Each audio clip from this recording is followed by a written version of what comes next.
వరుస చోరీలతో నాయుడుపేట పట్టణ ప్రజలు హడలిపోతున్నారు. నిన్న మొన్నటి వరకు తాళం వేసిన ఇల్లు, బస్టాండ్ ప్రాంతాల్లో చోరీలు జరిగి బంగారు, వెండి ఆభరణాలు, నగదును దోచుకు వెళ్లిన దుండగులు ప్రస్తుతం దుకాణాలలో చోరీలకు పాల్పడుతున్నారు. శుక్రవారం రాత్రి తిరుపతి జిల్లా నాయుడుపేట పట్టణంలోని చెదలవాడ కృష్ణమూర్తి కాంప్లెక్స్లోని 3 దుకాణాలలో గుర్తు తెలియని దుండగుడు దుకాణాలపై కప్పు రేకులను తొలగించి చోరీకి పాల్పడ్డాడు.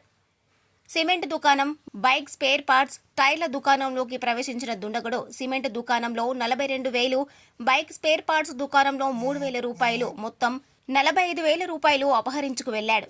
ఉదయం దుకాణాలు తెరిచి చూసిన యజమానులు చోరీ జరిగినట్లు గుర్తించి పోలీసులకు సమాచారం అందించారు.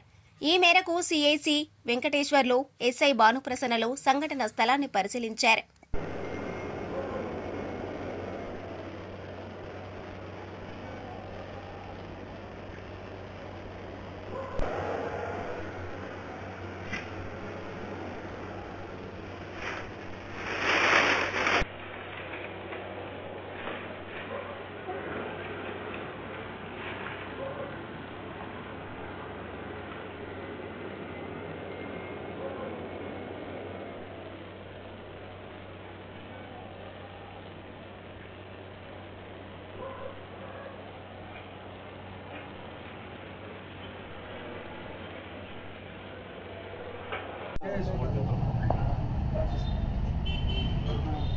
మార్నింగ్ వస్తానే తీసి ఇచ్చి మా నాకు చెప్పమని చెప్పేసి ఇంకోటి వచ్చి పక్కన లారీ స్పేర్ వాళ్ళ దాంట్లో అయితే కెమెరాలు కూడా కాళ్ళు ఉండండి వాళ్ళు మ్యాక్స్ అది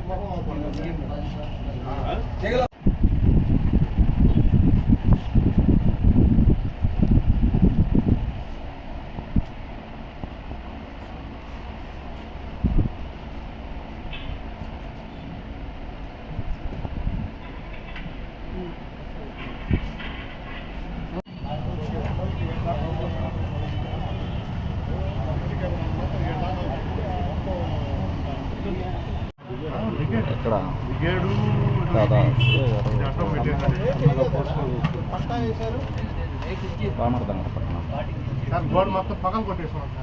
మరిన్ని న్యూస్ అప్డేట్ కోసం A3 న్యూస్ ఛానల్ ని సబ్స్క్రైబ్ చేసి బెల్ ఐకాన్ ను ప్రెస్ చేయండి.